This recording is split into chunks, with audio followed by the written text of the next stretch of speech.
All right, so I think I want to thank all of our speakers.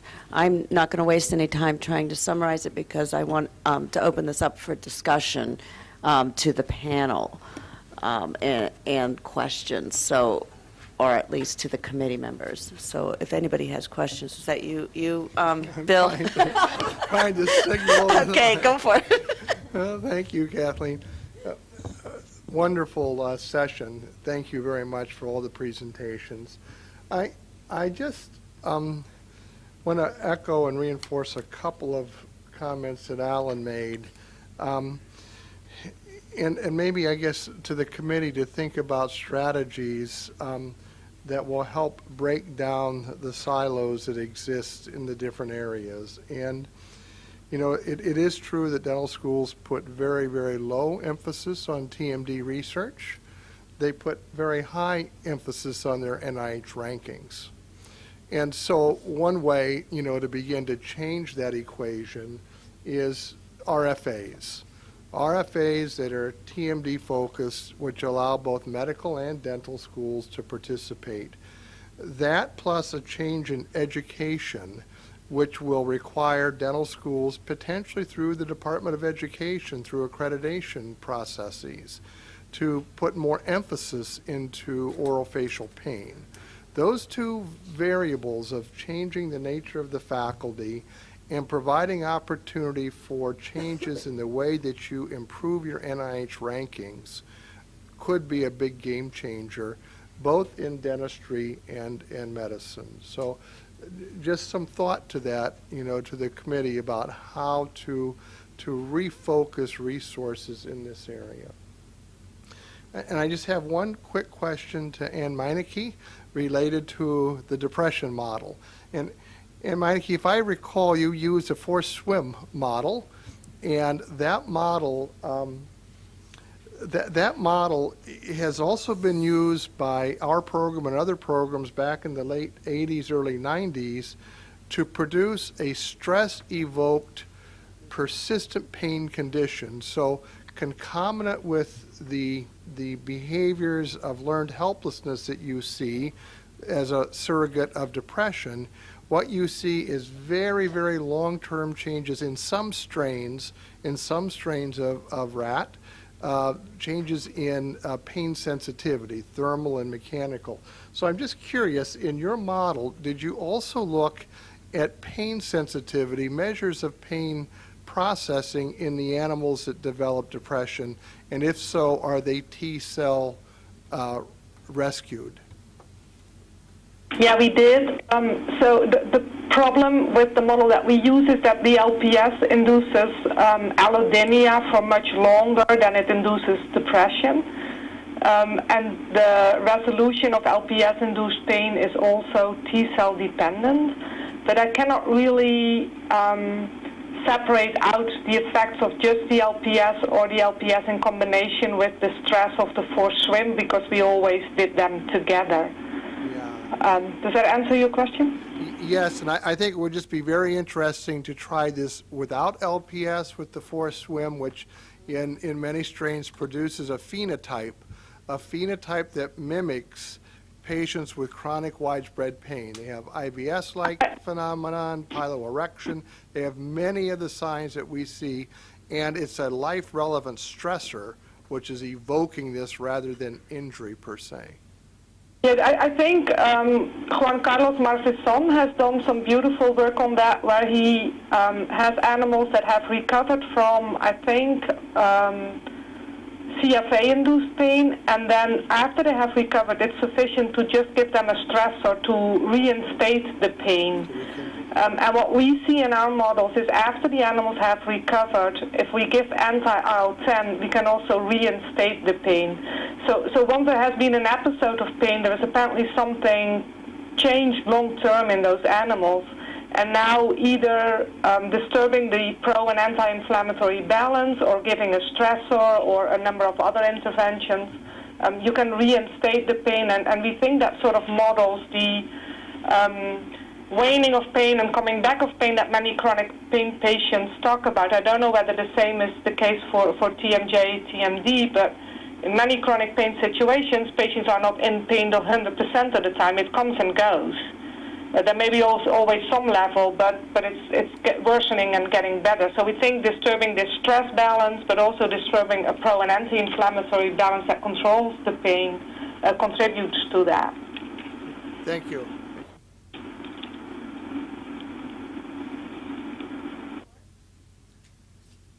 Read sideways. Thank you very much for those wonderful talks, and thank you in particular to Lisa and Tricia and Jennifer for sharing your difficult stories, which are very informative to us. My question is actually a little bit parallel to the one that was just asked, but just to take that one step farther, to Dr. Kavlar's. I'm wondering if in any of your fascinating work about the recovery mechanism for pain, you've seen a difference in the initial stimulus or the nature of that stimulus and how that affects the T-cell reparative process. And I wonder that because, of course, if we apply this concept to the TMD mechanisms that are poorly understood, I wonder if the obvious acute pain, higher level comparably pain that would be incurred by an operation would have a different mechanism of recovery compared to a lower level but more chronic pain or just dysfunction without clear pain that would be prominent in the initial anatomic abnormality seen in this disease process. Yeah, that's a difficult question. So what we have done so far is we looked in inflammatory models, LPS and CFA. We looked in multiple chemotherapy models, and my colleague Geoffroy Lomel looked into a model of surgical pain where you do an incision in the paw. And in all those cases, we see the dependence of IL-10 and T cells for recovery. But we haven't looked in something like CCI, so chronic constriction injury-induced pain, which would be a persistent but still recovering form of neuropathic pain. I have no data on that. But I think, based on what we know so far, that it's a very common mechanism. Yeah, thank you, because I think sorting out that concept will be very integral in understanding the best methods for treatment for this disease process, because it's plausible that the chronic or low-level pain scenario that's incurred by the initial disease process is as bad or worse than what might be incurred by a single operation. So figuring out which intervention to use and when it's most appropriate to use it is will be dependent on that understanding. Yeah, I agree. Thank you. That's actually, resolution mechanisms are really important, and we kind of ignored that in pain for many years, so I think it's a good area for us to think about. I actually do have one quick question, because I'm going to jump up in the line real quickly. I heard from all three of our patients today that things like fatigue, sleep, brain fog, difficulties with social, psychological, lots of things that where when we come to the animal models, I know we talked a little bit about depression, but we come back to the animal models and we're really focusing on pain. And I wonder how many of our models are focusing on some of these other concepts that I think all of you find equally problematic in your life. And I'd love for you to comment on that. Are they, you know, at what level are they? I mean, I know there's pain, but there's all these other things as well that are impacting, and maybe how our animal models are actually getting at some of those things. One thing to me that's really hard, I mean, I deal with the pain daily. I have the sleep apnea. The hardest thing is, we joke that at noon, you know, I turn into a pumpkin because I'm so tired. I always have to take a nap. And just a trip like this, I'll push, push, push, push, and I'm on the couch for a week because I just can't do anything. And there's days I get migraines, and I'm calling the friend. I'm really sorry, I've got a migraine again. I can't go meet for coffee or whatever the plan is. So it's really hard because it's unpredictable and you just never know. But the fatigue is the killer, and I don't know. I mean, my sleep apnea is supposedly under control, so I don't know if it's the pain that causes it. But it's hard, and I try to stay positive. I always think I live in the now, not in the past, not in the future, because then I feel like, you know, I keep myself thinking positive and then I don't get into that depression. But, you know, it's hard sometimes, so. Thank you. Kay, are you there somewhere? Do you have any ideas of what's being done looking at these comorbidities in these models? Some effort to have some You could steal somebody's. sleep factor into the model or other things. The problem with multiple factors into the model is, from a basic science point, it's very difficult to control the model. Now, I know people use the comorbidity model. They have stress, they have TMG injury, they have maybe sleep deprivation. They combine all factors together, so the model needs a huge amount of control. So it's very challenging to do those studies, but I agree it's important to factor those factors into our research and produce more relevant models. Yeah. All right. I suppose, are there, Sean? am I missing? Sean, you have a question? And I- That I can wait, other committee members. Okay. We're happy. Hi. I don't know if I say it right. So great, actually, so first I was thank, three patients, present their personal stories, and so touching. And every time I heard this, and the feelings become stronger and stronger as a basic science researcher. I feel kind of the urging, to really work hard and try to really come out some kind of new insights, understanding to help the patients. So here I have a question first to Ms. Smith.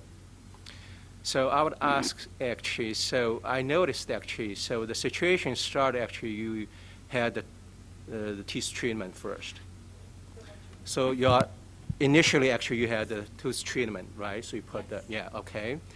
So then actually, so that treatment basically is eventually related to the TMJ actually, so you have the absorption, bone absorption. So then actually the choice is, so you try to put the replacement.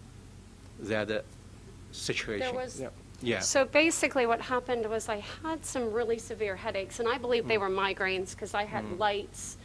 And the primary care physician obviously was not versed on the etiology of headaches, and he sent me to an orthodontist who later told me he'd never treated a TMD or TMJ patient. He made me a bite splint, and he pushed my jaw back as he made it, which dislocated the discs. And I had Ehlers-Danlos, so I didn't know at the time that I had it, but he probably injured me easily. I don't know if it was the actual impressions. So then the arthroscopic, the orthognathic, all the braces over the years, but then the joint replacement. And then the metal allergies, which led to the crazy treatment you saw. Yeah, so from actually that case, actually demonstrate, so this kind of, precise the diagnosis so critical. And also for this we call the TMD, still not well defined, but here we can see how this, complex, I call the mandibular axial complex, so they are all interrelated.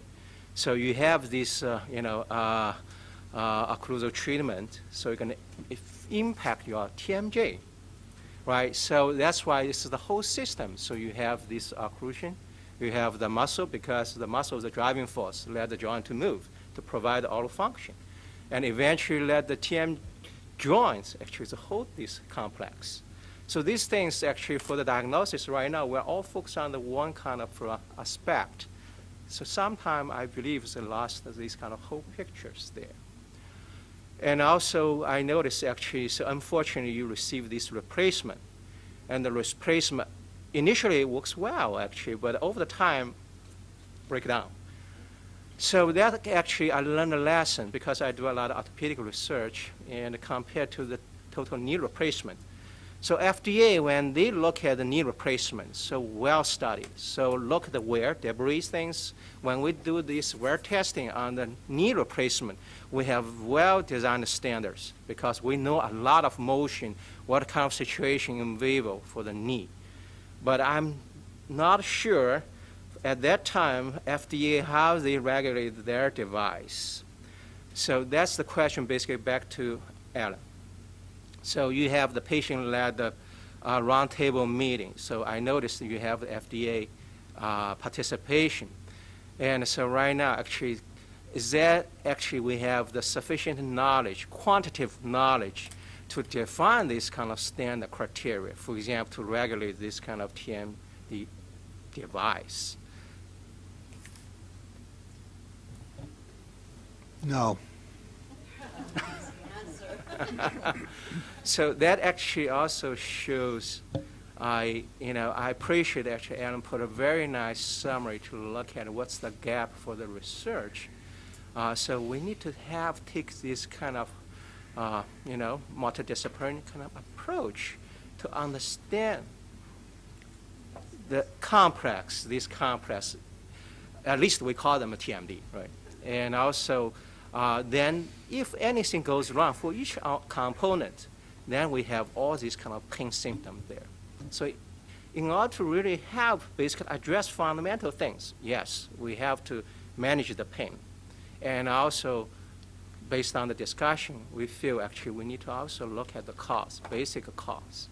So that actually probably echo Alan's summary, yes, multidisciplinary research approach to understand the mechanism at the molecular level, cellular level, organism level.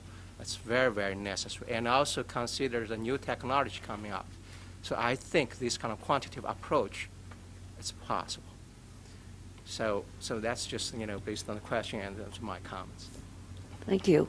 We are running a bit short on time, but I see there's lots of questions. So I think I'm going to have to take just one more, unless we want to go over time. So, Amanda, do you want to ask a quick question? Thank you. It's a quick question. So far, at least, thank you. All of the patient narratives that we've heard have, if I'm recalling correctly, been initiated by an appliance or an intervention. Are there any examples in your research experience or in your travels as patient advocates of any successful interventions? Is there a case for intervention, or is it always pretty catastrophic? My daughter is an example of a successful intervention without surgery. Simple physical therapy, self-care, using a muscle relaxer after dental work. And she has a splint she wears at night. She is fine. I mean, she's just like, it is not a factor in her life anymore, so. Yeah, I agree with Tricia. I think self-care and very simple, in the beginning, a lot of times, I was led to believe, was treated like I was dying. You got to do this now. Your jaw's locked. And even the devices, the splints, there's no scientific research that any of this works. So we really, really need research from the basic dental appliances through all of these surgeries. We just don't have the research, as you guys are seeing.